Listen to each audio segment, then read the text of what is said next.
इससे पहले कि मैं वीडियो स्टार्ट करूं, मैं आपको बता देना चाहता हूं कि अगर आपने मेरी वीडियो सिर्फ इसलिए खोली है कि आपको अपने स्कूल का होमवर्क करना है, तो डिस्क्रिप्शन में मैंने एक लिंक डाला है जहां पर इस क्वेश्चन का पीडीएफ मिल जाएगा आपको। वहां से देखकर आप अपना होमवर्क कर सकते हैं। और अगर क्वेश्चन को समझने के लिए आए हैं तो मेरे संग बने रहिए, कोई भी पार्ट स्किप नहीं कीजिएगा, क्वेश्चन बिल्कुल सही से समझ में आएगा। और अगर इस क्वेश्चन के ऊपर, इस टॉपिक के ऊपर आपको वीडियो लेक्चर की जरूरत है तो भी वो भी मैंने डिस्क्रिप्शन में जो है उसका लिंक डाल रखा है, वहां जाकर के आप उसे देख सकते हैं। आइए क्वेश्चन स्टार्ट करते हैं। आइए क्वेश्चन देखते हैं। पहली ट्रांजेक्शन हमारे पास लिखी हुई है, Gopinath started business with cash 25,000। अब गोपीनाथ ने क्या करा? गोपीनाथ ने भाई बिजनेस स्टार्ट करा है। अब जब उसने बिजनेस स्टार्ट करा है तो सबसे पहले ये बात समझने वाली है कि बिजनेस और बिजनेसमैन दोनों अलग अलग लोग हैं। बिजनेसमैन ने बिजनेस को पैसे दिए हैं एज कैपिटल, तो बिजनेस के पॉइंट ऑफ व्यू से सोचा जाएगा, क्योंकि हमने अकाउंट्स बिजनेस के बनाने हैं। अब बिजनेस को बिजनेसमैन ने पैसा दिया तो एक तो कैश बढ़ गया, दूसरा क्या हुआ, उस बिजनेसमैन की कैपिटल भी तो बढ़ गई। तो इन दोनों ही ट्रांजेक्शंस, वो इस ट्रांजेक्शन का इन दोनों ही चीजों पर इफेक्ट आएगा, कैश पर और कैपिटल पर। आइए देखें इसे कैसे लिखा जाएगा। सबसे पहले मैंने एसेट साइड में हेड बना लिया कैश का, और उस कैश में 25,000 रुपए का अमाउंट प्लस कर दिया। दूसरी तरफ कैपिटल में भी मैंने 25,000 का अमाउंट प्लस कर दिया, क्योंकि उतने से मेरी कैपिटल भी इंक्रीज हो गई। चलिए इसको टोटल करके अगली लाइन में ले आते हैं। अमाउंट आ गया 25,000 कैश में और 25,000 रुपए कैपिटल में। यहां एक बात समझने वाली है कि भाई अकाउंटिंग इक्वेशन पढ़ रहे हैं तो इक्वेशन दोनों साइड से हर पॉइंट पर बराबर होगी। देखिए इक्वेशन में क्या है, कैश में 25,000 और वहां भी 25,000, तो दोनों चीजें बराबर बराबर चल रही हैं। चलिए अगले ट्रांजैक्शन की तरफ चलेंगे। अगली ट्रांजैक्शन क्या लिखी हुई है? अगली ट्रांजैक्शन लिखी हुई है, purchase goods from Shyam for ₹10,000। यहीं पर एक बात बता देना चाहता हूं कि इस ट्रांजैक्शन में कहीं भी कैश नहीं लिखा हुआ, श्याम एक नाम लिखा हुआ है जिससे आपने माल परचेज किया है। जब भी ट्रांजैक्शन में किसी का भी नाम लिखा है और कैश नहीं लिखा, इसका मतलब वो सामान आपने उधार में लिया है। जब वो आपने उधार में लिया है तो अब किन किन चीजों पर फर्क पड़ रहा है? एक तो आप माल लेकर के आए तो स्टॉक बढ़ गया, एक तो आप माल लेकर के आए तो स्टॉक बढ़ गया, दूसरा आपने माल श्याम नाम के आदमी से लिया है। अगर श्याम का नाम लिखा और कैश नहीं लिखा हुआ, इसका मतलब आपने उससे उधार पर लिया है। तो जब उधार पर लिया है तो हमारा क्रेडिटर का अमाउंट भी बढ़ गया। क्रेडिटर वो होते हैं जिनसे हमने माल उधार पर लिया होता है। तो चलिए इन दोनों हेड्स पे देखें कैसे कैसे लिखा जाएगा। सबसे पहले मैं स्टॉक का हेड बनाऊंगा। एसेट साइड में स्टॉक में जो माल आया था 10,000 रुपए का, उससे प्लस कर लूंगा।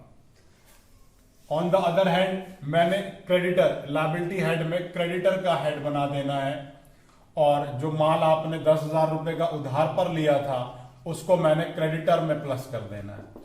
तो यहां पर कैपिटल हो गया 25,000 और क्रेडिटर की वैल्यू हो गई 10,000।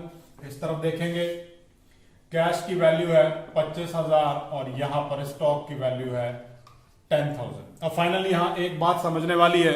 समझने वाली बात यह है कि हम अकाउंटिंग इक्वेशन पढ़ रहे हैं। आप ढंग से देखें, दोनों साइड ही बराबर आ रही हैं।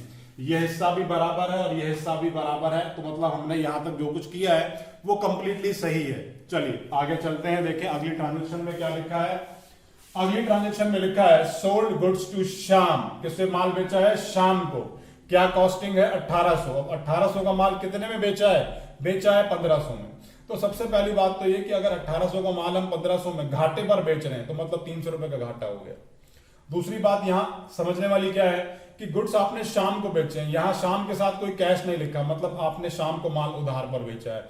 और जिन्हें हम माल उधार पर बेचते हैं उन्हें हम लोग बोलते हैं डेटर। जब आप किसी को उधार पर माल बेचोगे तो एक तो जो माल बेचा है वो कम हो गया, मतलब स्टॉक कम हो जाएगा। दूसरा क्या है, जिन्हें आपने माल उधार पर बेचा है उन्हें हम बोलते हैं अकाउंटिंग टर्म्स के अंदर डेप्टर। अब डेप्टर हमारे इंक्रीज हो जाएंगे, कल को हम उनके यहां पैसे मांगने जाएंगे। तो चलिए देखिए कैसे लिखा जाएगा। सबसे पहले तो स्टॉक कम करेंगे। स्टॉक उतने से कम करेंगे जितने का माल था।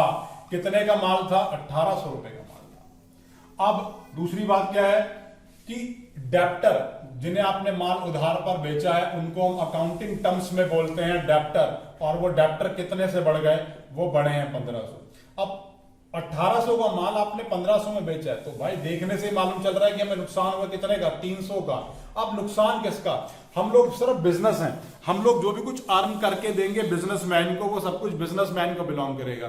फायदा होगा तो भी और नुकसान होगा तो भी। तो हम लोगों ने जो है जितना भी नुकसान हुआ वो उसकी कैपिटल में से कम कर लेना है। तो वैल्यू हो गई 24,700 कैपिटल की, और क्रेडिटर की वैल्यू है 10,000। चलिए इस साइड का भी टोटल कर लेते हैं, एसेट साइड का भी। क्या लिखा है, 25,000 कैश में प्लस 8,200 स्टॉक में, और डेप्टर की वैल्यू है 1,500। तो देखें अकाउंटिंग इक्वेशन है, आप यहां भी अगर इसे टोटल करके देखोगे तो ये दोनों हिस्से, दोनों साइड्स आपको बराबर मिलेंगी। चलिए आगे देखते हैं, लास्ट पॉइंट है क्वेश्चन का।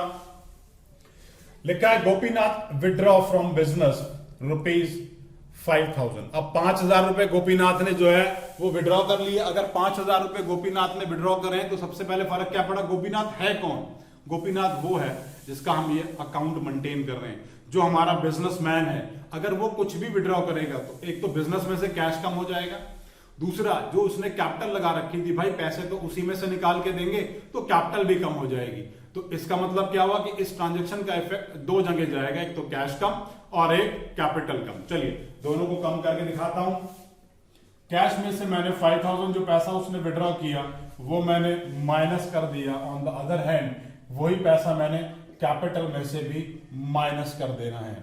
वैल्यू आ गई 19,700 कैपिटल में, क्रेडिटर की वैल्यू है 10,000, और यहां पर कैश की वैल्यू देखें 20,000 प्लस 8,200 प्लस 1,500। फाइनली आप देखोगे कि अकाउंटिंग इक्वेशन के ये दोनों साइड्स बराबर ही आ रही हैं। अगर इस क्वेश्चन में आपको कोई भी डाउट है तो आप मुझे नीचे कमेंट बॉक्स में कमेंट कर सकते हैं। वीडियो अच्छी लगे तो लाइक बटन जरूर प्रेस किया कीजिए, और इस टॉपिक के ऊपर अगर आपको प्रैक्टिस क्वेश्चन चाहिए तो उनका लिंक मैंने डिस्क्रिप्शन में डाला है, वहां से आप उन्हें भी ले सकते हैं।